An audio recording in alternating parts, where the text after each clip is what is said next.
Vamos dar início ao nosso podcast, GabiCast, né? GabiCast, da nossa série Profissional Irresistível. Estamos aqui com o nosso bispo, né, Miguel Neto, com o tema hoje falando sobre discernimento. Então, é um prazer estar aqui com você. Sou, assim, muito sua fã de todo o seu conhecimento. Olha, sou fã mesmo, fãzaça. E eu queria compartilhar esse tema, né? Você é o meu convidado, sobre falar sobre discernimento, que é um tema, assim, bem... Eu acho que não é uma palavra que muitas pessoas usam, né? Sobre discernimento. A gente usa muito conhecimento, usa muito sabedoria, mas discernimento não é algo tão visível nos dias de hoje. E nada melhor do que você, bispo, para me falar aos meus queridos ouvintes o que significa, né? Como é essa história do discernimento pautado na Bíblia. Mas antes eu queria que você se apresentasse. Gente, olá, tudo bem? Gabi, muito obrigado por poder participar desse tempo aqui. Eu sei que vai ser incrível. Eu me chamo Miguel Neto, sou pastor, sou empresário, sou pai, sou casado há 20 anos com Priscila e tenho 3 filhos. E vamos embora falar sobre discernimento. Espero que seja bom para você. Então, discernimento. Primeira pergunta. O que significa discernimento? Porque tem essa dúvida, né? De fato, o que é discernimento? Tá, antes de qualquer coisa, eu acho que é importante a gente tirar um pouco a perspectiva da espiritualidade dessa palavra. Porque muita gente fala sobre discernimento espiritual, terminando segmentando isso como se fosse apenas algo religioso, e não é. Discernimento é simplesmente a sua capacidade de decidir muito bem, de você perceber as oportunidades e decidir assertivamente, considerando alguns aspectos da sua história, como, por exemplo, a sua construção de valores, as suas experiências e as suas perspectivas. E, claro, a gente pode colocar como plataforma um discernimento espiritual, que é uma perspectiva espiritualizada de decidir muito bem. Mas se eu fosse definir aqui o que é discernimento, eu diria a sua capacidade de decidir assertivamente.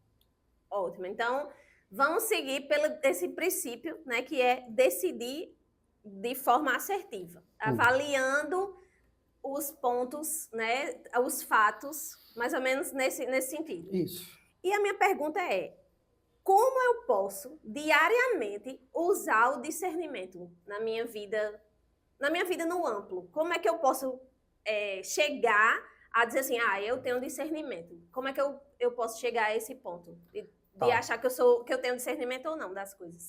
O ideal é que, se você quer aumentar a sua capacidade de discernir, você precisa aumentar o seu escopo de experiências, de vida. Vou usar aqui um exemplo bem básico. Uma criança, ela não consegue discernir o perigo de uma borda de uma piscina.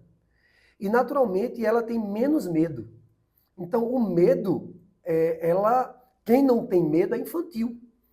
Então, você pode construir um ambiente de discernimento e colocar dentro desse ambiente de discernimento um medo.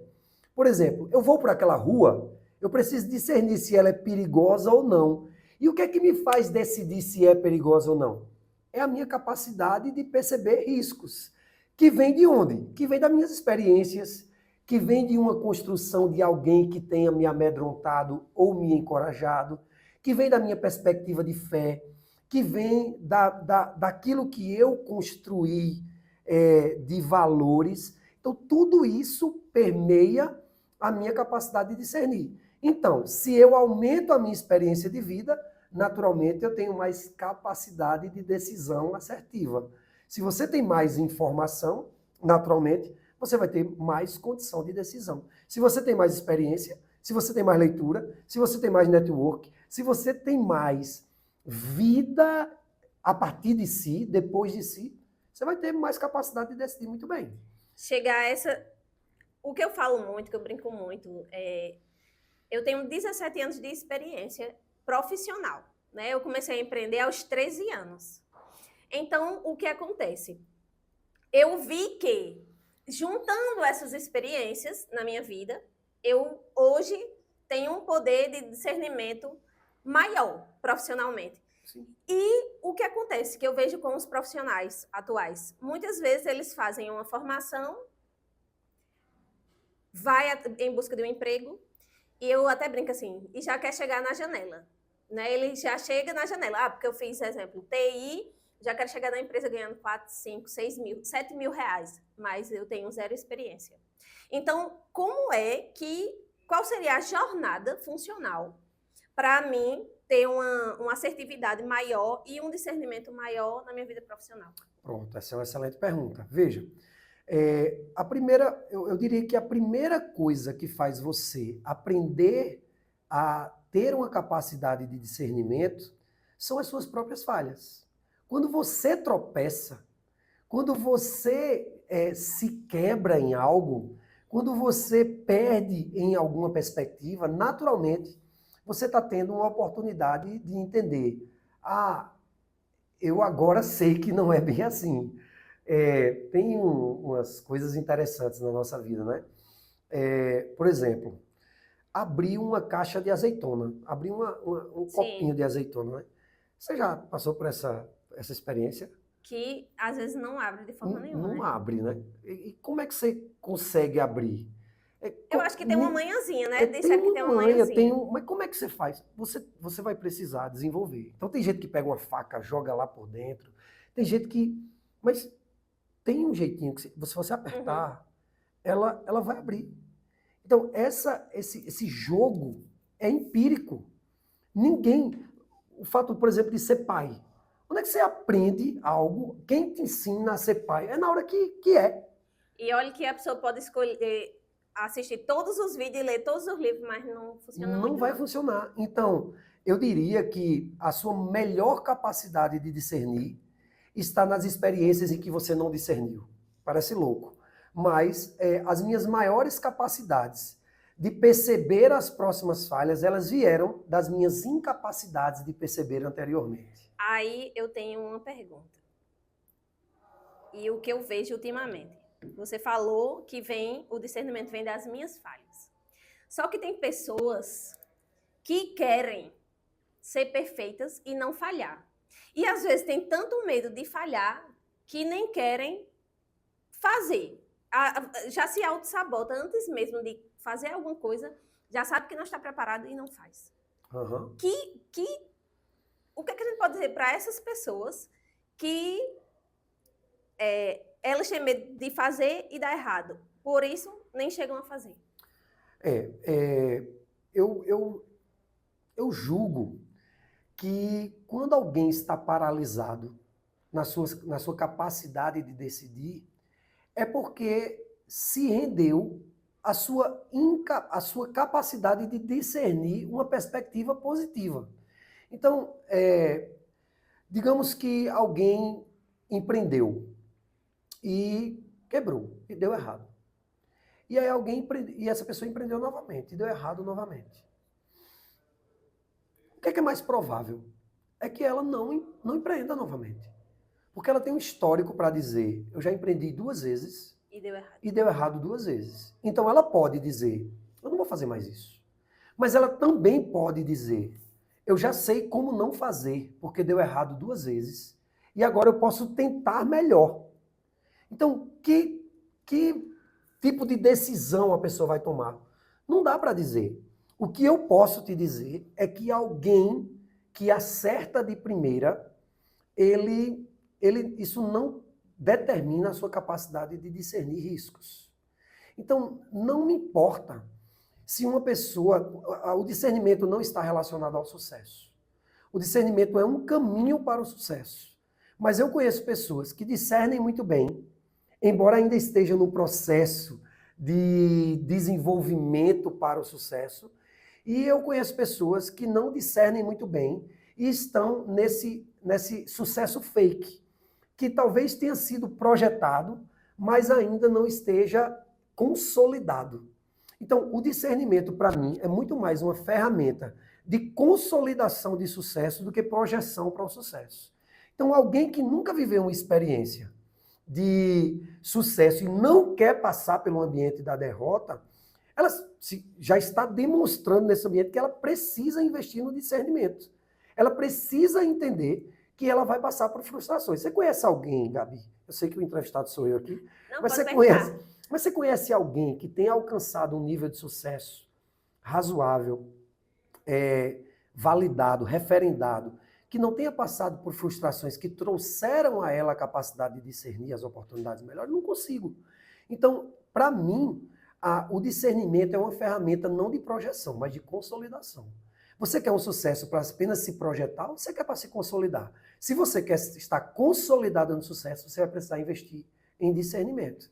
Agora, como eu invisto nisso? Aí vai ser uma construção de diversos braços. Como, por exemplo, que valores você carrega? Né? Existem pessoas que comprometem o seu discernimento pela sua incapacidade, por exemplo, de ser ensinável.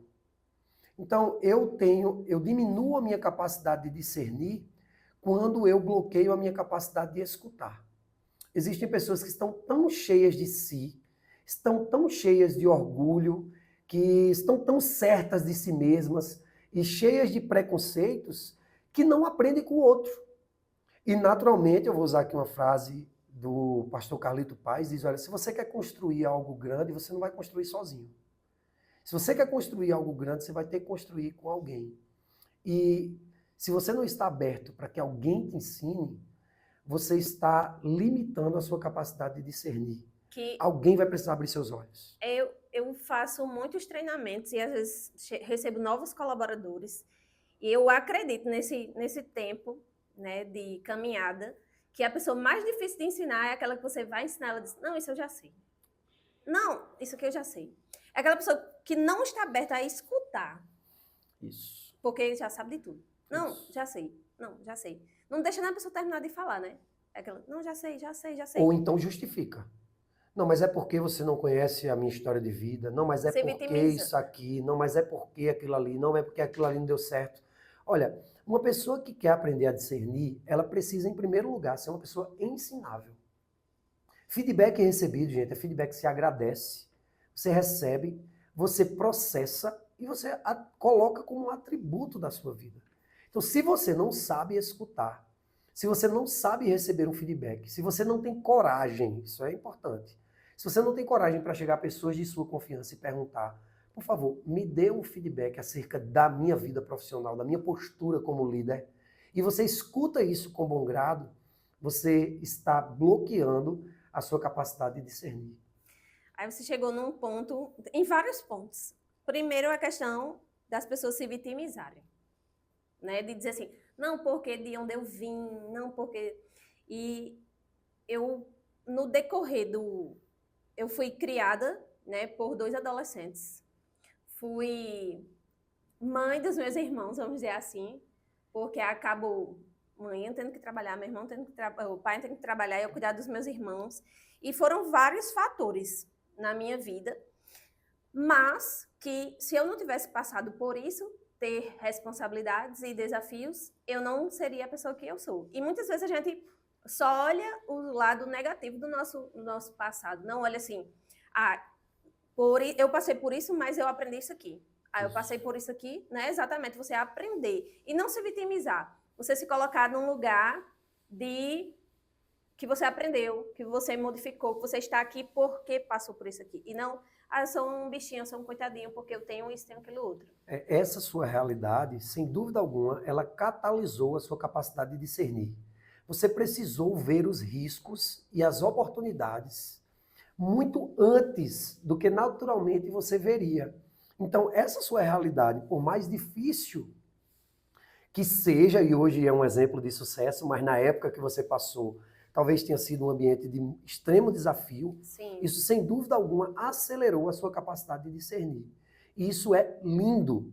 Agora, em contrapartida, isso trouxe para você algumas dores, algumas limitações, algumas frustrações, que também ajudaram você a discernir melhor. Então, sem dúvida alguma, você é uma pessoa mais resiliente, você é uma pessoa mais forte, uma pessoa mais determinada, por causa desse contexto. E embora tenha sido difícil, catalisou a sua capacidade de perceber as oportunidades. Então, o aprendizado certo, tive problemas. Ok, tive problemas, como todo mundo tem. Porque às vezes é engraçado que você acha que o seu problema é maior do que de todo mundo. Só que, na verdade, todo mundo tem desafios, cada um da sua maneira, né? E você tem que não se posicionar como vítima e se posicionar como vencedor. Ok, passei, venci, estou aqui, vamos para o próximo nível. Isso. Não é isso? Você falou sobre a questão de valores. E muitas pessoas não sabem, quando a gente diz valores, as pessoas acham que é financeiramente. Mas valor é o que são como se fossem pilares na nossa vida que a gente vai agindo de acordo com aqueles valores. Por exemplo, Isso. Deus, né? Então, como é que a gente poderia pensar nos nossos valores como pessoas, como profissionais? Tá. A sua construção ética, ela vem de dois aspectos, né? Da sua formação e do seu contexto. Então, como é que eu posso dizer que uma pessoa eticamente é aprovada? Quando eu submeto essa pessoa a um contexto. Então, como é que eu sei que alguém é honesto? É quando, e isso é um valor, é quando essa pessoa é submetida à oportunidade a ser desonesta. Concorda? Então, o contexto, o ambiente de desonestidade comprova o seu valor ético. Então, é necessário que dentro do discernimento você perceba valores, sustente valores da sua formação que o ambiente está fornecendo para você. Então, eu preciso construir valores éticos saudáveis dentro de um contexto. Qual é o problema? O problema é que muitas pessoas não se submetem a esse contexto. Muitas pessoas não passaram pela oportunidade de serem desonestas, por exemplo. Eu me lembro, por exemplo, na minha vida profissional, eu era diretor de uma grande empresa, uma concessionária, de uma rede de concessionárias, eram 83 concessionárias no Brasil inteiro. E eu tomava conta do pós-vendas dessa rede de concessionárias. E eu fui contratado para trabalhar em um processo de funilaria e pintura que dava prejuízo. E o meu desafio profissional era tornar lucrativa aquela operação. Tirar do déficit, tirar do vermelho. Então, o que eu identifiquei? A primeira coisa que aconteceu foi um dos fornecedores tentar me corromper. A primeira coisa que aconteceu. Era um terceirizado que vendia muito dentro da nossa estrutura e essa pessoa me ofereceu muito dinheiro, quase que o salário que eu ganhava, para que eu mantivesse ela lá. Então veja, eu estava ali agora exposto a um ambiente de quebra de um valor ético que deve sustentar a minha capacidade de discernir. Então, eu construo o valor ético da honestidade, que vieram através dos meus pais, da minha fé, da escola, que me ensinou sobre o valor da honestidade. Quem não teve essa construção já começa atrás. Quem não teve um ambiente de fé, por exemplo, eu fui criado na igreja, quem não teve pais que ensinou sobre o valor ético da honestidade, vai ser muito mais fácil que ela se sujeite à desonestidade. Eu não vejo isso como um grande valor. Eu vejo. Então, nesse momento, eu tive que determinar a minha capacidade de discernir que aquilo não era uma oportunidade para mim, mas aquilo era, na verdade, uma grande isca, um grande abismo. E disso, eu, inclusive, tirei esse fornecedor de lá de dentro, porque como ele teve a capacidade de me corromper, ele pode ter corrompido os meus gerentes. Eu brinco muito dizendo que aquele ditado, né? Costume de casa vai à praça. Uhum. Então, você é o que você é. Isso. Se ele teve aquele comportamento, ele é aquilo ali. Exatamente. Não é que ele, naquele momento, foi aquilo ali. Não. Ele é aquilo ali. Então, a gente tem que entender, discernir isso aí. As pessoas são o que são. Isso. Então, se ela se comportou daquele jeito em casa, que o povo até fala, né? Ah, quer saber se ele vai ser um bom marido? Veja como é que ele trata a mãe dele. Uhum. E é muito válido isso aí. Porque nós somos o que somos. Não estou dizendo que nós não podemos mudar. Uhum. Eu estou dizendo que normalmente a nossa essência, se você observar bem aquela pessoa, você consegue ver a essência dela. Mas imagine 3 cordas, né? Uhum. Eu diria que são 3 cordas puxando você. É a corda do que os seus pais construíram em você, é a corda daquilo que você foi construído ao longo do seu processo de caráter, Sim. Seus pais, igreja, educação. Então, isso gerou um valor em você, isso é uma corda. Sim. A outra corda é a ideia do que isso pode me dar. É a ideia da oportunidade. O que é que isso pode me promover? O que é que isso pode me dar? E a outra corda É a perspectiva futura. É, onde é que eu vou chegar? Então, essas três cordas, elas ficam me puxando. E que corda vai ter mais força? Então, pode ser que a corda do eu vou pensar em mim aqui, ela me puxe mais fortemente do que os valores que meus pais construíram. Porque essa pessoa que me tentou, essa pessoa que tentou me corromper, será que ela não teve uma construção de valores éticos em casa? Talvez sim.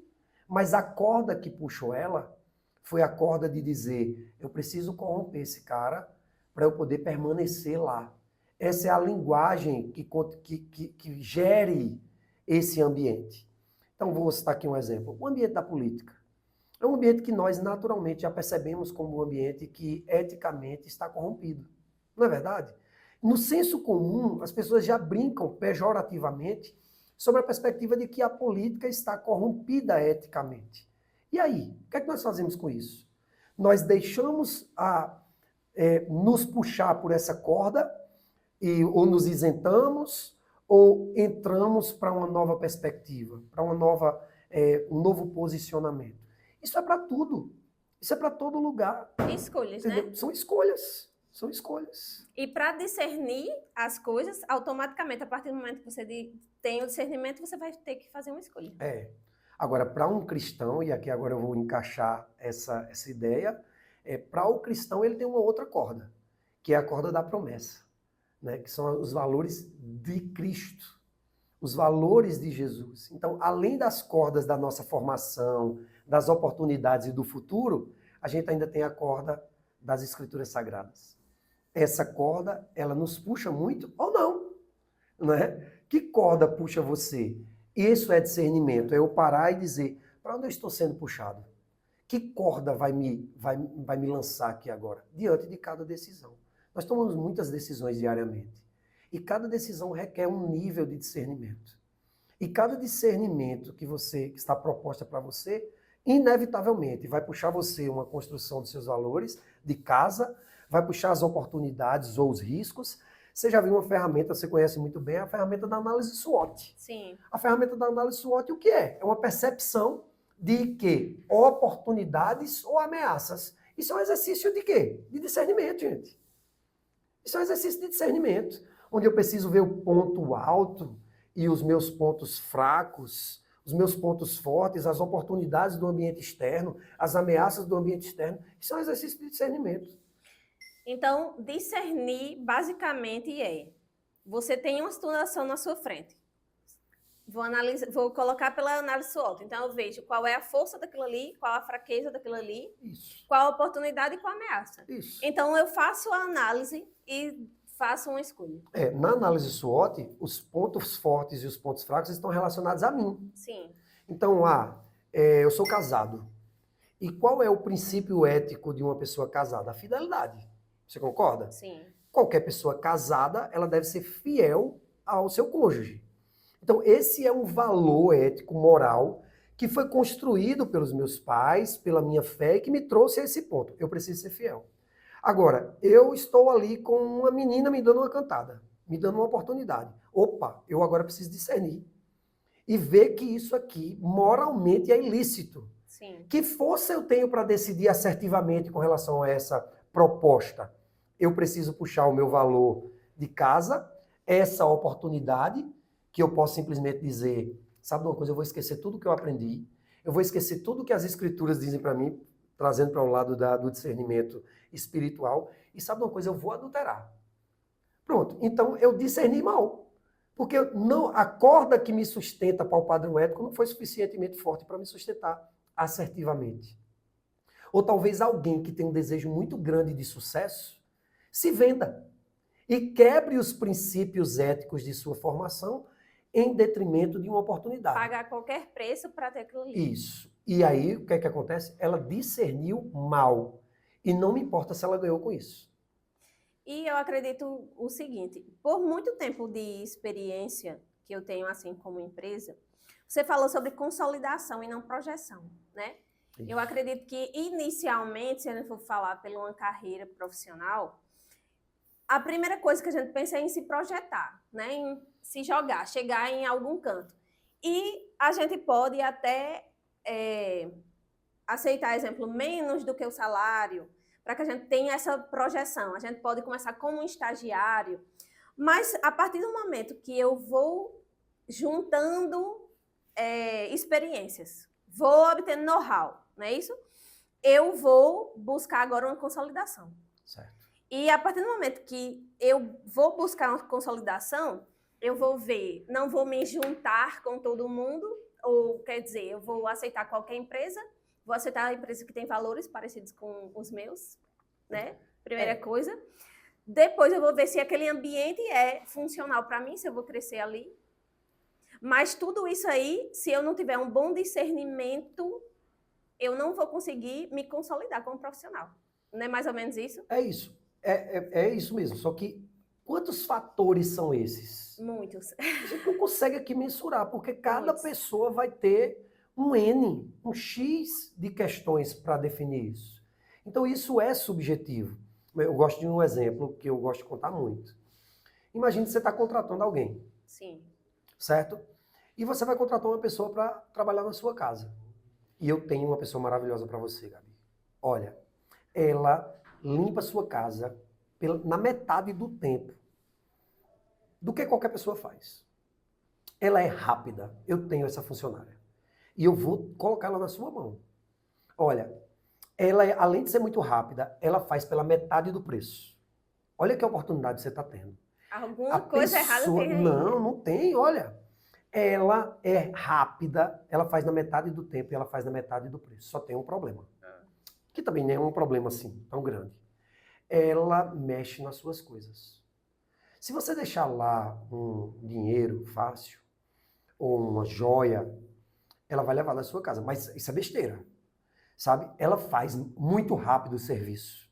E ela também faz pela metade do preço. Você contrataria essa pessoa? Não. Por que não?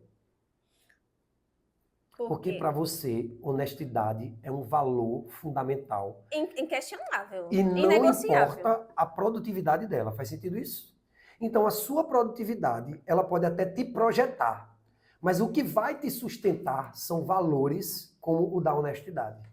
Então, o que vai te consolidar em um lugar, nem sempre é a produtividade que você carrega. Nem sempre é a sua formação.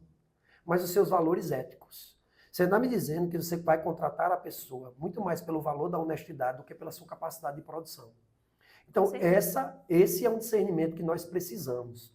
Já que nós estamos falando de empreendedorismo aqui, a maioria das empresas, elas admitem pessoas pelas suas capacidades produtivas e elas demitem pessoas pelas suas incapacidades éticas. Exatamente. Isso é muito mais provável que você invista nos seus valores éticos e você precisa discernir muito bem diante das tentações e das propostas, em cima dos valores éticos, porque isso vai te consolidar profissionalmente, do que em cima de suas capacidades profissionais. E acontece exatamente isso que você está falando, Miguel. Porque quando a gente contrata, a gente olha o currículo, não é isso? A gente olha as certificações, as experiências. Então, eu hoje pauto nisso aqui. Mas a gente vai analisar a partir do momento que essa pessoa tem, exemplo, normalmente no Brasil, 45 mais 45. Então, ela tem 90 dias para que ela possa ser analisada. Então, o que é que a gente vai analisar nela? O comportamento. Isso. É aquela pessoa que fofoca demais, conversa demais. Não sabe trabalhar em equipe. É desonesta, mente, falta por irresponsabilidade. Não tem comprometimento, né? Não engaja, não... Então, todo esse comportamento põe à tona todo o conhecimento técnico que E ela tem. quando você vai ver, é porque aquela pessoa, ela não tem uma formação, uma capacidade de discernir as oportunidades à volta dela. Às vezes a pessoa está numa empresa maravilhosa, com uma oportunidade do tamanho do mundo, e deixou escapar uma grande oportunidade, porque não sustenta valores éticos a contento. Porque não tem uma formação de caráter bem definida. Por N fatores, é como eu disse, por N fatores. Formação de casa, formação de fé. Eu julgo muito facilmente de que toda pessoa que desenvolve um ambiente de fé, especialmente a fé cristã, ela naturalmente tem maiores capacidades éticas. Ponto. Se isso for algo sério na vida dela, ela vai ter uma capacidade ética melhor. Porque ela vai buscar ser uma pessoa melhor. Ela tem uma corda a mais. ela tem uma corda a mais. Engraçado que você falou sobre essa questão de corda. Eu gosto muito de falar sobre a questão da pirâmide do indivíduo, que é o ser, fazer e o ter, que basicamente aplica-se às 3 cordas que você falou. Será que primeiro eu estou colocando quem eu sou? Opa, boa. Quem eu sou, né? Diante de tudo, eu sou essa pessoa aqui. Então, mesmo que eu tenha essa oportunidade de ter isso aqui, ou de fazer isso aqui, mas eu vou pelo âmbito de quem eu sou, que é a base da pirâmide. Só que, de fato, tem pessoas que têm a pirâmide invertida. Às vezes ela acredita que ela é o que ela faz, ou que ela é o que ela tem. Isso. Então, ela não tem um discernimento e perde oportunidades por a pirâmide dela estar Eu não diria que errada. ela não tem o discernimento, eu diria que ela tem um discernimento equivocado, segundo os meus princípios. Porque como é que eu avalio o discernimento alheio? Segundo aquilo que eu guardo de valor. Então, eu sou um cristão. Então, naturalmente, uma pessoa que não guarda um ambiente de fé, eu já começo julgando essa pessoa que ela não tem o discernimento adequado, segundo a minha perspectiva, que eu não estou dizendo que é a perspectiva correta, é a minha. Né? Eu acredito que é a correta. Mas eu não posso dizer que é, porque o outro está lá. Eu vou citar um exemplo aqui. Eu não acredito que a pessoa tem que ser cristão para ser ético. Então significa dizer que a pessoa discerne muito bem, embora não tenha a corda do discernimento espiritual. Ela nega as escrituras sagradas e ela não tem essa corda. Mas ela tem um princípio da sua família muito bom. Ou você não conhece pessoas que não são cristãs e são éticas? E são bons profissionais e discernem muito bem? Também conheço. Então não é porque você tem essa corda a mais que garante que você tenha uma estrutura ética maior. Mas é uma corda a mais. Isso te traz segurança. Então eu me sinto seguro nesse ambiente. Mas eu também posso dizer que eu julgo o discernimento alheio segundo a minha estrutura de discernimento. Consegue entender o que eu estou dizendo? Consigo. Então, eu só posso falar sobre discernimento sobre a perspectiva do que eu já vivi. Eu não consigo discernir acerca daquilo que eu ainda não contemplei. Né? Eu ainda estou em uma balança de vida que talvez eu não tenha vivido suficientemente para discernir alguns aspectos da minha vida. Engraçado que eu li um livro, que eu não sei se você já leu esse livro, Napoleão Hill. Eu sou muito fã de Napoleão Hill, e ele tem um livro que é bem conhecido, que fala assim, quem pensa enriquece. Uhum. E no primeiro capítulo, na introdução, ele já fala assim, ó, tem pessoas que vão entender o segredo do livro já no primeiro capítulo. Tem pessoas que vão entender no meio do livro. Tem pessoas que vão ter esse insight no final do livro. E tem pessoas que vão terminar o livro e não vão entender. Então, isso veio um negócio na minha cabeça que parece assim, como se cada pessoa tivesse um número na testa, sabe? Meu nível de ciência, de conhecimento das coisas, de discernimento, exemplo, é número 1. O seu é número 2. O dela é número 3. De acordo com a minha experiência, do que eu vivi. Uhum. Não é mais ou menos isso que você está falando? Cada pessoa tem o seu nível de discernimento. Mas, se eu quero chegar no topo da autorrealização pessoal, profissional, eu tenho que buscar chegar ao máximo de discernimento que eu posso ter. E eu vou conseguir esse discernimento através das minhas experiências. Isso. Aí o que é que eu diria? Não só experiências, né? Não só através daquilo que eu vivo, mas do que o outro viveu. Então, só os tolos não aprendem com os outros. Então, eu não acho que eu precise passar por um caminho se você trafegou por ele antes e pode me dizer como é que ele é. E pode me dizer por onde eu devo passar. Então, não só o empírico daquilo que eu vivi, mas eu acho que também as experiências dos outros podem me ajudar a me desenvolver na minha capacidade de discernir e as minhas perspectivas. Então, naturalmente, quem não tem anseios discerne pouco. Por quê? Porque quem não sabe onde chegar não vai para lugar nenhum. Como diz Alice, né? Quem não sabe onde quer chegar, qualquer caminho serve. Qualquer caminho serve. Então, se qualquer caminho serve, eu não preciso discernir. Não tem um objetivo claro. Qualquer lugar vai ser bom para mim. eu vou viver, deixa a vida me levar, a vida leva eu, e eu não vou ter capacidade de perceber que tem nocividade à minha volta, que tem perda de tempo, que tem procrastinação, que tem perdas, que tem torneira aberta. E isso eu consigo analisar, isso eu consigo avaliar se eu analisar meu ambiente. Se eu analisar meu ambiente. Se eu analisar meu comportamento. Isso. Não é isso? Isso. Você falou sobre a experiência, né? Que não precisa ser a minha experiência, pode ser a experiência de outra pessoa. Isso acontece muito em empresas, né? No âmbito profissional, você vai ter sempre um líder. Sim. Então, você pode analisar o comportamento dos colegas de trabalho, da liderança, da empresa, e você ir adquirindo conhecimento, né? Mas engraçado que tem uma história que diz assim, que tem um cavalo que, de longe, só basta o dono olhar para ele, que ele já, eu já sei que isso aqui eu não posso fazer, ou eu devo fazer isso aqui. Já tem outros que você precisa levantar aquele, como é o nomezinho? Que dá o chicotezinho assim, que não é o correto, eu estou dando só exemplo. O chicotezinho do... Quando você dá? Macaca, não sei lá. Aquele chicotezinho, pronto, aí ele já fui ameaçado, vou fazer. Uhum. E tem um que você vai lá, mete o chicote, mas a pessoa ainda não, o cavalo ainda não faz. E eu vejo que tem muitas essas pessoas. Sim. Tem pessoas que, antes mesmo de tudo acontecer, ela tá tão antenada que ela já... se antecipa. Já se antecipa. Isso. E tem pessoas que erram, leva carão e faz de novo a mesma coisa. Não é isso aí? Olha, eu tenho uma imagem do que para mim é discernimento. A Bíblia conta a história de um rei em que duas mães apresentam para ele uma disputa de uma filiação. Você conhece essa história? De que uma mãe dormiu por cima do seu bebê e ele morreu. Uhum. E aí ela foi lá, pegou o seu bebê morto, colocou perto da outra mãe e pegou o bebê dela, que era vivo, e disse que era dela. Uhum. E aí eles chegaram para o rei. E disseram, esse filho é meu, ela tomou meu filho, o filho dela, ela dormiu por cima e morreu. Quem é a mãe, quem é a mãe, quem é a mãe? E o rei disse, é fácil.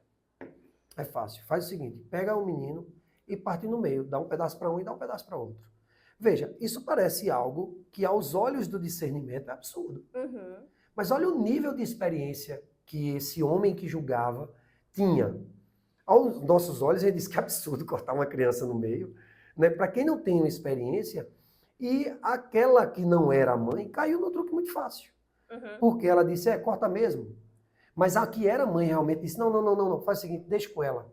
Porque uma mãe de verdade, naturalmente, não vai querer que o seu filho, embora não fique com ela, morra. E esse foi o ponto de discernimento que o rei utilizou para dizer, que o juiz utilizou para dizer, a mãe é essa aqui. A mãe é essa aqui. O que é que esse juiz levou em consideração? As suas próprias experiências, talvez também no ambiente espiritual, os valores, mas a percepção da maternidade, que é extremamente empírico, que não está em um livro, mas que é de um... Será que ele já tinha passado por aquilo alguma vez? Claro que não. Mas ele deve ter pego isso do seu escopo de vida. Então, eu não posso dizer que a sua capacidade de discernir só vai em cima das experiências que você viveu. Porque senão, se eu não viver, então justifica eu decidir mal? Não. Você pode levar outras coisas em consideração. A experiência dos outros, os conceitos, a fé, o que seus pais passaram, enfim. Eu acredito muito, aí você vai me dizer se eu estou correta, que a questão do discernimento, ele, na minha percepção, é um compilado de conhecimento, sabedoria, entendimento, que junto dá o discernimento. Mas assim, você tá utilizando questões técnicas, mas também tem perspectivas, expectativas, dores, traumas. Tudo isso está associado à sua capacidade de discernir. Você assistiu o filme Divertidamente? Uhum. Você viu o que é que acontece numa criança de 13 anos? Sai agora. Agora não é mais só alegria, tristeza, nojinho. Agora chega a ansiedade, agora chega a vergonha, agora chega... Então, ao longo da nossa vida vão chegando novos aspectos que vai fazendo a gente decidir, discernir bem ou discernir mal. vai se juntando outras plataformas na nossa vida. As suas dores podem trazer para você perspectivas positivas para discernir ou negativas. Depende de como você vê cada uma delas. O seu conhecimento é a mesma coisa. Entendeu? É muita coisa. Eu aprendi na formação que eu fiz no Corpo Explica, que ele fala que numa situação você deve analisar por 3 aspectos. Qual é o fato? E fato é algo... Fato é fato. Inquestionável, Isso. né? Pode ter 1000 pessoas. O fato é aquele ali. O fato é. Pronto, fim. O fato. Contra fato não há argumento, né? Isso. Fato. Segundo, qual a percepção? Que a percepção, talvez, a sua seja uma, por você ter um perfil, Isso. uma vivência, uma crença, a minha seja outra, e a de Clara, que está aqui como assistente, seja outra. Exatamente. Né? A percepção depende de cada pessoa. E depois vem a intenção. Qual a sua intenção naquela situação? Qual a minha intenção? Qual a intenção de Clara? Então, a mesma, diz Buda que a mesma pedra, a mesma situação tem 7 faces. Perfeito. Então, a gente pode analisar por esses ângulos. É isso mesmo. É isso mesmo. Se você pegar os fatos que Jesus realizou, por exemplo, o Jesus histórico fez, você sempre vai ver mais de uma perspectiva. Você vai ver Zaqueu desceu da árvore, foi jantar com Jesus. Você vai ver alguém dizendo com o Zaqueu que agora não mais sonega, mas agora distribui. Você vai ver alguém dizendo, não confia nesse cara não. Você vai ver outra pessoa dizendo, olha a coisa linda que aconteceu com esse cara. Meu Deus, olha a mudança de vida que aconteceu nele. São perspectivas. São perspectivas. O fato é, Zaqueu mudou. Né? Então você vai ver, Jesus realiza um milagre. Alguém diz, uau! E alguém diz, ele está fazendo isso por obra do diabo. São perspectivas. E para pessoas que lideram equipes, né? Liderar uma equipe, liderar uma empresa, liderar... Eu particularmente, eu lhe admiro demais pela sua liderança na igreja, porque é uma liderança motivadora, inspiradora, com feedbacks, pautada em fatos. Traz um mix que eu acredito que por isso que os líderes são tão bem engajados, por isso que eles são tão motivados. Existe crescimento, existe evolução da igreja, existe evolução das pessoas. Aí eu pergunto, qual a importância, você como grande líder vai me responder com excelência, qual a importância de um líder ter discernimento? Tá, obrigado, Gabi, por tudo isso. Mas é verdade, viu? Obrigado. A importância é fundamental. Não há como você liderar sem um mínimo de discernimento. Agora, também digo, você me acompanha ministerialmente e, de certa forma, eu lidero naquela instituição você. Mas existem traços da minha liderança que só são bem-sucedidos, como você está dizendo que são, por causa de você. Então, não necessariamente o líder precisa ver tudo. O líder precisa saber que perto dele tem pessoas que veem outras perspectivas melhores. Então, no ambiente do empreendedorismo, da educação, você tem muitas coisas que você vê melhor do que eu. E a minha capacidade de liderar e receber esses adjetivos que você está dizendo que eu tenho, de liderar muito bem, está na minha capacidade de perceber pessoas que fazem melhor do que eu. Então, o bom líder, e isso serve para você que está aí nos assistindo, ele não é a pessoa que protagoniza em tudo, mas ele é aquele que junta as capacidades para que um todo protagonize algo. Nós temos um objetivo comum. Quando nós estamos juntos lá na igreja, seja eu pastoreando ou você celebrando lá em um culto, nós temos um objetivo comum. E dentro desse objetivo comum, eu consigo perceber, discernir que você pode agregar com um olhar que eu não tenho. Pronto, é aí onde a minha liderança se torna eficaz. É quando eu reconheço que o outro agrega naquilo que Deus me chamou como missão. Isso serve para a igreja, mas isso serve para qualquer lugar. Isso serve para a sua empresa, isso serve para cá, para a universidade, isso serve para qualquer lugar. O bom líder é aquele que entusiasma para uma mesma missão. Então, o grande pecado da liderança contemporânea é querer protagonizar tudo. É querer colocar uma placa e um troféu com seu nome lá na frente. E muitas vezes você não precisa. Por isso que eu creio muito na liderança servidora. Guarde esse termo, liderança servidora. A figura de Jesus é essa, a da liderança servidora. Ele é o primeiro a pegar a bacia e a toalha. Então, quando embora eu resuma algumas capacidades, eu pego a bacia e a toalha para servir as pessoas, o desenvolvimento e o olhar delas agregam na minha missão. Eu não tenho capacidade de ver tudo. Eu não guardo todas as habilidades. E eu não tenho todas as percepções. A minha capacidade está em trazer para perto as pessoas que percebem melhor do que eu. Você falando sobre esses aspectos de trazer para perto. Na minha vivência, o que acontece? O ego, ele quebra muito isso, né? Quando a gente coloca que, eu tenho que ter aquele título, eu tenho que receber todos protagonizar. Eu acabo não conseguindo enxergar outra pessoa que está na minha frente. Acabo não discernindo que nós, como equipe, trazendo todos os talentos e todos os dons, fazemos algo extraordinário do que fazendo sozinho. Isso. Não é isso? Mas eu gostei dessa questão de liderança servidora. Eu acredito muito nisso. Se é necessário eu, como líder, sentar e fazer ou limpar lá o banheiro para algo sair, acontecer, o importante é o projeto acontecer. Isso. E não se sou eu ou se é fulano que está fazendo. Exatamente. Mas eu também tenho que discernir que... porque é uma liderança que a gente tem que ter muito cuidado. Não quer dizer que eu não possa limpar lá o banheiro ou varrer o corredor. Mas quer dizer que eu tenho também que avaliar a minha equipe e avaliar a habilidade de cada um para que cada um tenha a sua performance melhor no que ela tem um talento. Isso. Lembra quando você era criança, talvez você tenha vivido essa oportunidade, de sua mãe pedir para você fazer coisas que nem eram necessárias e nem ia ficar bem feito. Então, por exemplo, Gabi vai lá e lava o banheiro. Lave aquela louça. Você tinha lá, sei lá, 9, 10 anos. E, poxa, não ia ficar bem feito. Você não ia fazer bem feito. Mas a sua mãe não mandava você fazer aquilo porque ia ficar bem feito. Era para construir em você uma capacidade de fazer.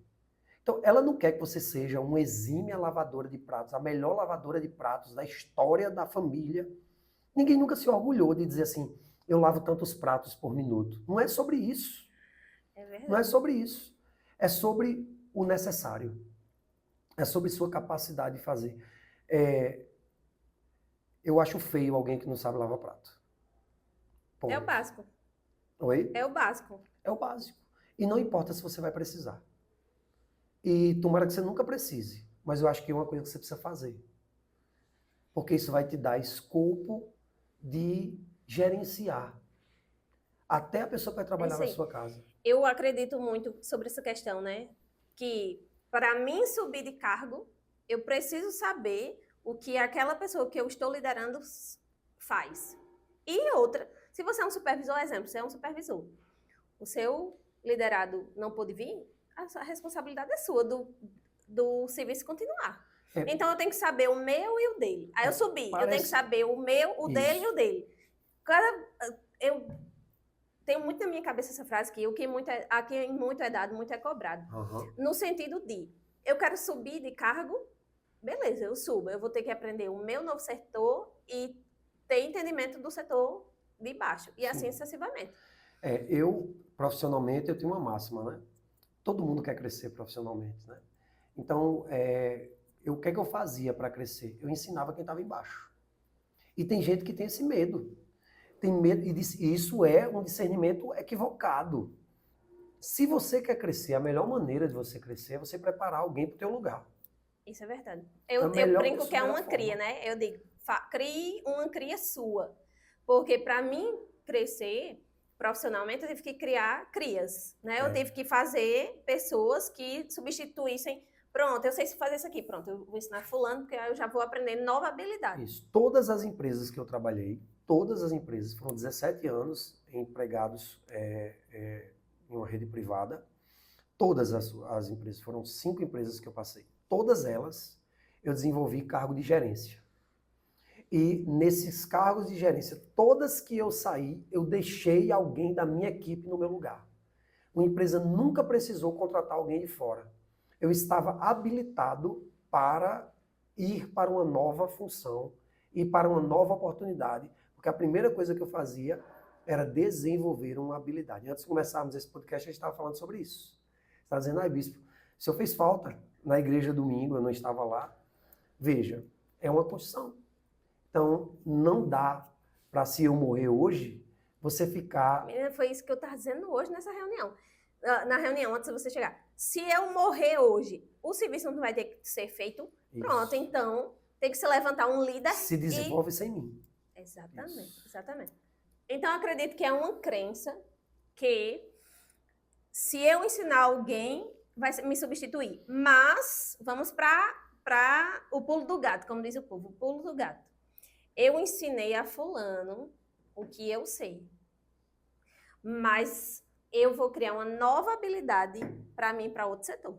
Então, essa pessoa nunca vai me alcançar. Porque eu ensinei o que eu sei, ela vai me substituir naquele setor, mas ao mesmo tempo que eu ensino, eu aprendo uma nova habilidade para mim subir. Então, nunca vai ser substituído. Eu acredito que a nova habilidade que você almeje, ela está desprendida do seu interesse de crescimento. Você tem que ter uma nova habilidade pelo projeto pessoal de crescimento, independentemente das oportunidades. É claro que isso vai promover a você algumas oportunidades. E eu espero que sim. Mas dependendo do ambiente que você esteja, não necessariamente você terá. Eu já trabalhei em lugares que eu não tive a oportunidade que eu esperava. Mas não é porque eu não vou ter uma oportunidade que eu não vou desenvolver novas habilidades. Eu desenvolvo novas habilidades porque tudo o que acontece é muito rápido. Nós estamos em uma geração que ou você se atualiza ou você, daqui a pouco, você está obsoleto no mercado. Então, não é nem para se projetar, é para permanecer. Agora, então, eu tenho que desenvolver alguém para a minha estação, porque eu estou de olho em outra estação. Esse é o sentido natural. Mas a gente pode ser intencional. Sim. Se você busca subir de cargo, vamos supor que sua empresa tenha esse setor, e você busca subir de cargo, e você sabe que aquela nova função precisa, exemplo, a minha nova função... Inglês. Eu preciso falar inglês. Então, eu vou ser intencional, eu vou estudar inglês. Isso. Não é isso? Isso. Mas, é como você falou, eu acredito muito que nós estamos numa terra que ela gira. E então, eu não posso ficar estático, eu nunca vou ficar estático, porque tudo está se movimentando. Isso. Então, ou eu estou me movimentando junto, eu não vou ficar estático. Ou eu estou crescendo, ou eu estou reduzindo. O não seu tem como. nível profissional hoje, Gabi, está chegando a um nível internacional. Daqui a pouco, tem Dubai na sua lista de experiências. É verdade. A gente nem precisa te dizer que o inglês é fundamental para você. É verdade, eu tenho que arrumar todo um tempo na minha agenda para isso aí, porque senão... Isso. Então, veja, eu pastoreio no sertão da Paraíba, em Patos. Que grande oportunidade internacional está projetada para você. Não me interessa. Eu estudo inglês todo dia. Não me interessa. Uma hora vai aparecer. Eu estou numa igreja inglesa. E uma hora vai se habilitar uma oportunidade. E como diz Oprah... E eu estarei habilitado. E como diz Oprah, sorte é estar pronto quando a oportunidade bater na sua porta. É isso mesmo. Não é eu isso? creio nisso. Eu olhei, o povo diz assim, você não para, toda hora você está inventando negócio. É porque eu não consigo ficar parada. Eu tenho que estar aprendendo. Eu sou assim, bispo. Eu vou de manhã para academia. Não, eu acordo 6 da manhã. Eu vou fazer meu devocional. Já faço meu devocional. Se tiver alguma coisa para escrever, eu já escrevo. Aí, no tempo que eu estou me arrumando, eu já estou ouvindo aquele app do devocional também. Uhum. Glorify. Pronto, estou me arrumando, estou ouvindo o Glorify. Vou para academia, estou ouvindo podcast. Faço minhas afirmações, faço lá minhas afirmações diárias, que a gente tem que botar coisas positivas na nossa cabeça. Porque isso. A mente fala, a boca fala o que o coração está cheio, né? O que está passando na nossa cabeça. Aí eu já vou ouvindo podcast. Aí eu já treino, se eu treinar com o personal, eu já vou conversando e desenvolvendo outra coisa com ela. Senão, eu vou ouvindo um podcast o treino todinho. Aí vai assim no ritmo. Mas eu vejo pessoas que não têm esse ritmo. Assim, de buscar um conhecimento todos os dias. Que o tempo que tem, vai ouvir, vai assistir Netflix. Não que Netflix seja algo ruim, mas você pode ser intencional. Não é isso? Você pode assistir algo que vai trazer um conhecimento para você. Isso. Mas a gente tem que estar a todo momento nessa evolução. Assim, veja, e a gente está falando de discernimento. Tudo que você está fazendo, desde o devocional até os podcasts e o seu network na academia e quando você chega na empresa, aumenta a sua capacidade de discernir. Então, o fato de você começar, por exemplo, com uma oração pela manhã, emocionalmente te dá a melhor possibilidade de discernir. Você já ouviu falar sobre isso? Que quando você estiver irritado, por favor, não decida. Né? As pessoas os psicólogos orientam isso. Se você estiver estressado em um ambiente onde emocionalmente você está desequilibrado, não tome decisões. Por quê? Porque isso compromete a sua capacidade de discernir. Você compromete a sua capacidade de discernir. Emocionalmente, existem pessoas que descontam na comida e não conseguem discernir que aquilo está fazendo mal para elas. Então veja como tudo é desenvolvimento de capacidade de discernimento. Então como é que você hoje, que está nos escutando, você aumenta a sua capacidade de discernir? Posso fazer uma pergunta para você? Por favor, não responda para não passar vergonha. O que é que você está lendo? O que é que você está assistindo? Então, você lembra da época do Covid? Existiam pessoas que estavam assistindo tantas notícias de morte, tanta notícia de morte, tanta notícia de morte, e começaram a ver tanta notícia de morte, e eram fatos. Mas muitas vezes fatos agitados, né? Tem uma agitação daquela realidade para promover uma outra coisa. E você terminou bebendo tanto disso, consumindo tanto essa informação, que daqui a pouco o seu discernimento era um discernimento de morte. Você estava decidindo por morrer, você estava decidindo de forma amedrontada. Então você precisa ter muito cuidado, porque tudo que você traz para dentro de você vai influenciar poderosamente na sua capacidade de discernir. Com o que você está se alimentando. E se alimentar não é apenas comida. Isso. É se alimentar. Olhar. O que você vê, o que você ouve. Escuta, né? Com quem você está, o que você toca, que mão você aperta, que mesa você senta, que comida você come. Tudo isso está construindo em você capacidades ou incapacidades de discernimento. Aquela história de você é a média das 5 pessoas que você anda é pura verdade. É clichê, mas é verdade. E eu gosto mais daquela frase que a gente diz assim, ó, se você anda com 4 pessoas milionárias, você vai ser a quinta. Se você anda com 4 pessoas alcoólatras, você vai ser o quinto. Não é isso? É. Então, qual é o ambiente que você está andando? É por isso que eu creio que para que você melhore catalise a sua capacidade de discernir, você precisa de mentores. É isso que a gente está fazendo aqui. Com certeza. O que a gente está fazendo aqui agora? A gente está mentoreando alguém que tem interesse em aumentar as suas capacidades de discernimento. Pessoas que têm capacidade de discernir, pegue bons conselheiros. Posso citar aqui alguns nomes. A maioria deles tem como escopo de sua vida a fé.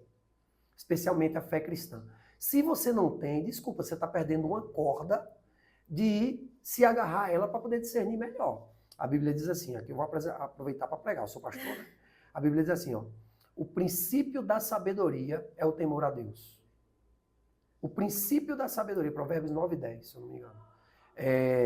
O princípio da sabedoria é o temor a Deus. Então, se você quer ter sabedoria, o que é? Capacidade de discernimento. Se eu quero ter capacidade de discernimento, que tal começar pelo temor a Deus?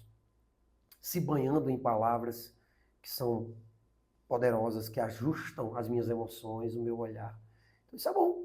E aí eu agrego outras questões, a minha formação, o ensino do meu pai, o ensino dos meus líderes, as pessoas que eu mais convivo, os meus mentores. Se eu estou com dor de dente, não adianta eu ser melhor amigo do veterinário. Não adianta.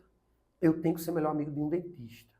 Entendeu? É sobre isso. Eu acredito muito, por esses últimos tempos na minha vida, esse 2024 me trouxe mentorias que eu nem esperava, né? Exemplo, Um personal, eu acredito que é um mentor Sim. na área da saúde. E eu disse até ela hoje, eu não faria o treino que eu faço se você não estivesse do meu lado. Porque, primeiro, não entendo de exercício físico. Segundo, não tenho essa coragem sozinha.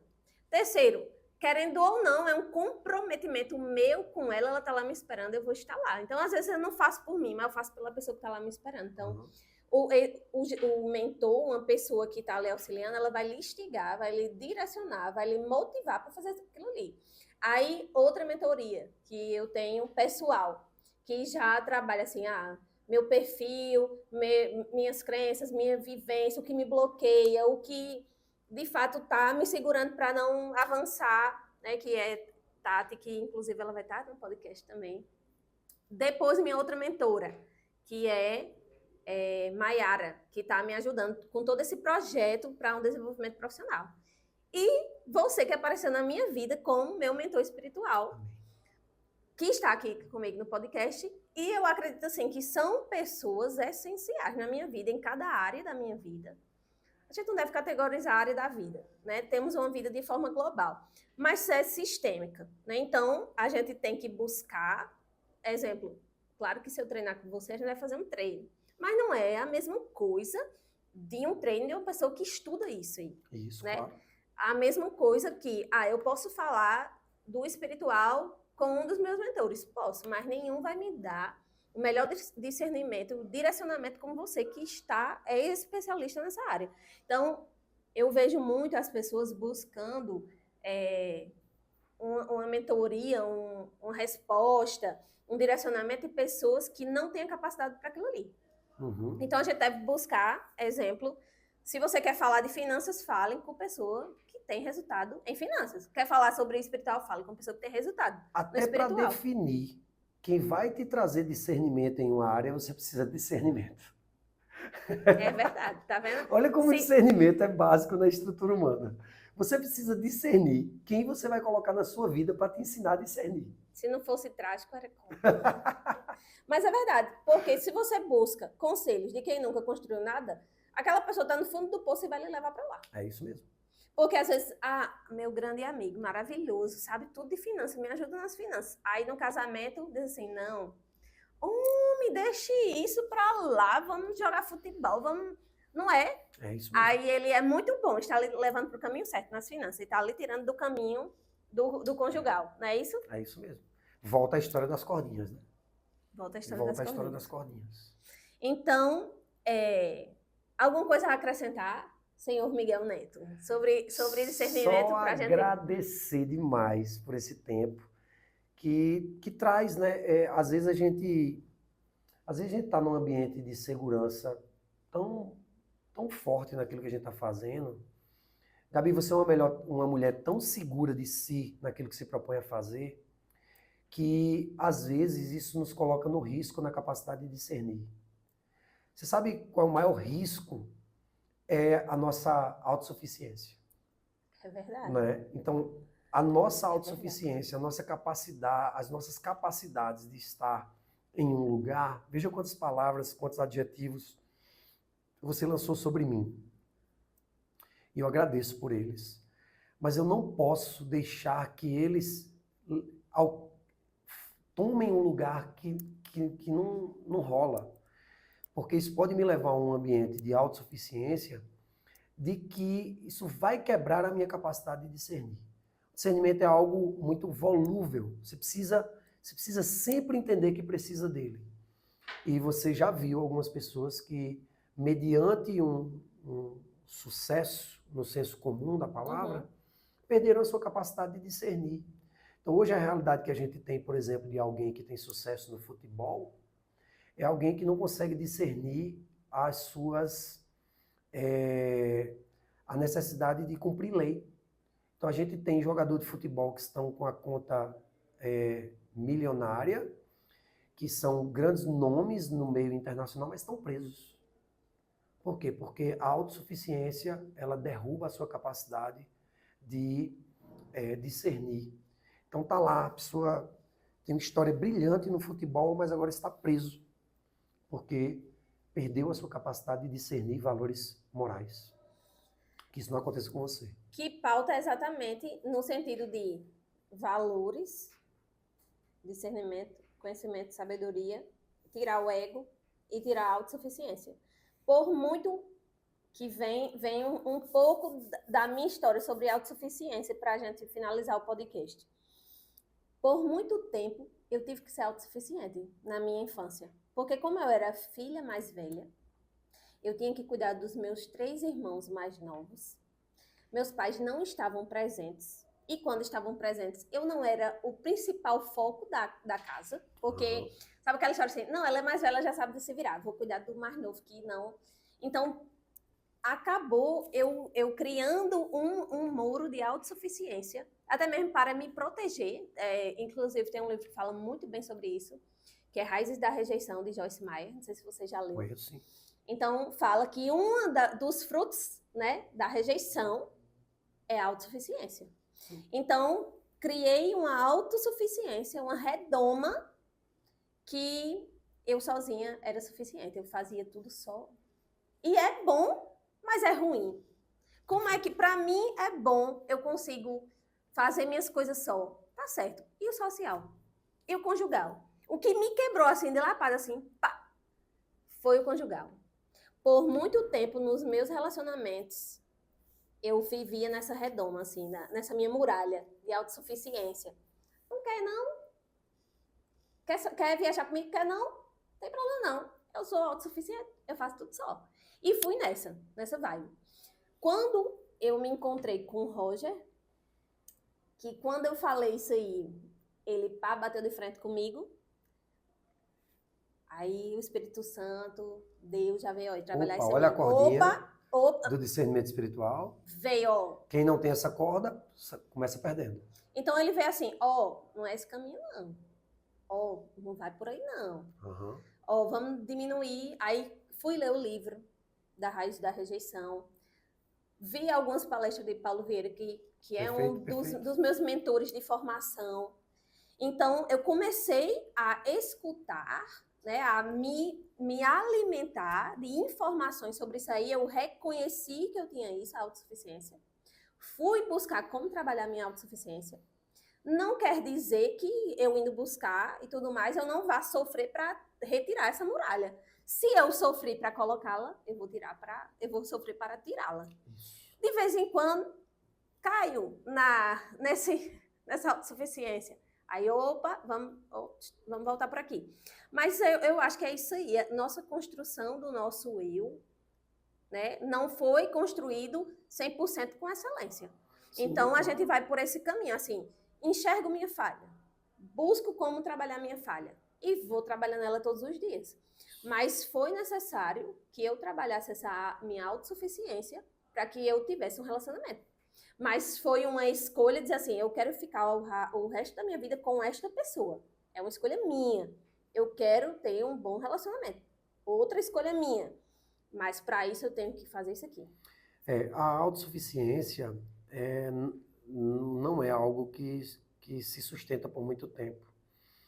E ela é uma característica muito, muito forte do inimigo das nossas almas, na perspectiva cristã. Então, eu troco todo dia a autossuficiência pela interdependência. A interdependência ela é mais bonita. Quando um organismo no seu corpo ela decide viver em autossuficiência, sabe como é o nome disso? Câncer. Esse organismo ele se torna independente, ele se torna, sabe, contra o sistema. Mas quando todo o corpo trabalha interdependente, tudo funciona muito bem. Então a autossuficiência, ela mata o organismo. Ela mata as suas capacidades de interação com o mundo. De qualquer forma, você usou o exemplo com o Roger. Mas você pode usar em qualquer ambiente. A sua autossuficiência mata as suas capacidades de se relacionar com o mundo em qualquer lugar. Basicamente, tem um livro que fala também muito bem sobre isso, não sei se você já leu, que é O Cavaleiro Preso na Armadura. Que ele vai criando uma armadura nele, que super indica esse livro, Cavaleiro Preso na Armadura. Ele vai criando por frustrações ou por ele cria o ideal de salvar todo mundo. E ele, toda vez que ia salvar alguém, ele botava a armadura dele. Só que chega um ponto que ele deixa tudo na vida só para salvar os outros. E chega num ponto que ele não tira mais a armadura para não perder tempo de vestir a armadura para salvar os outros. Chega um ponto que ele está preso dentro dessa armadura, que a armadura está toda enferrujada. E aí, como é que ele sai da armadura? Se ele criou aquilo ali para ele. Se tornou parte dele. Se ele se tornou parte dele, assim, ele não sabe mais quem é ele e quem é a armadura. Isso. Só que chegou um momento que ele não tinha mais relacionamento com ninguém. Como é que a esposa dele chegava próximo dele, o filho dele chegava próximo dele, se ele estava com a armadura? Ninguém conhece mais ele por ele, né? Agora é pela armadura. Exatamente. Então, muitas vezes a gente cria essa armadura para algum fator que é necessário. Não deixa de ser necessário. Mas a gente pega aquilo ali e coloca como principal função na nossa vida. No ambiente do pastoreio, isso é muito comum, né? Porque é muito difícil você ver um pastor, um líder religioso que apresente as suas fragilidades, né? Ele tem que estar sempre com a ideia do herói. Isso ele tem que estar sempre com a armadura. E aí ele não chora, ele não apresenta frustrações, falhas, limitações. As pessoas começam a ver o ideal e isso, lá na frente, vai fazer com que pessoas se frustrem. Porque quando vem você sem a máscara, sem a... E vai dizer, e é você mesmo? Tá igual a pandemia. Deus, que decepção. Gente, eu nem sabia que você era assim. Você estava passando que tanto tempo de decepção, máscara. você sem armadura é frágil. É isso. A gente deve, para ter discernimento de tudo na nossa vida, a gente deve começar a avaliar. Arranca as armaduras. Arranca tudo. Começa a avaliar para ter um bom discernimento. E só com discernimento você vai avançar. Perfeito. Não é isso? É isso. Então, pessoal, finalizamos aqui. Espero que vocês tenham gostado. Espero que vocês já adentrem o próximo podcast, né? Esperamos ter contribuído na sua vida profissional, pessoal, porque eu acredito que o nosso pessoal ele está altamente atrelado. Não tem como você ser uma pessoa no pessoal e outra no profissional. Né? É impossível. Está sempre atrelado a isso aí. Então, nos vemos no próximo podcast. Bispo, muito obrigada de coração por todo esse tempo, assim, muito conhecimento. É muito enriquecedor, né? E vamos ter outro podcast com o Bispo, viu? Então já pode pesquisar aqui. A gente vai falar sobre fé no próximo podcast com o Bispo. E vai ser muito top, igual a esse. Beijo no coração e fica com Deus. Tamo junto.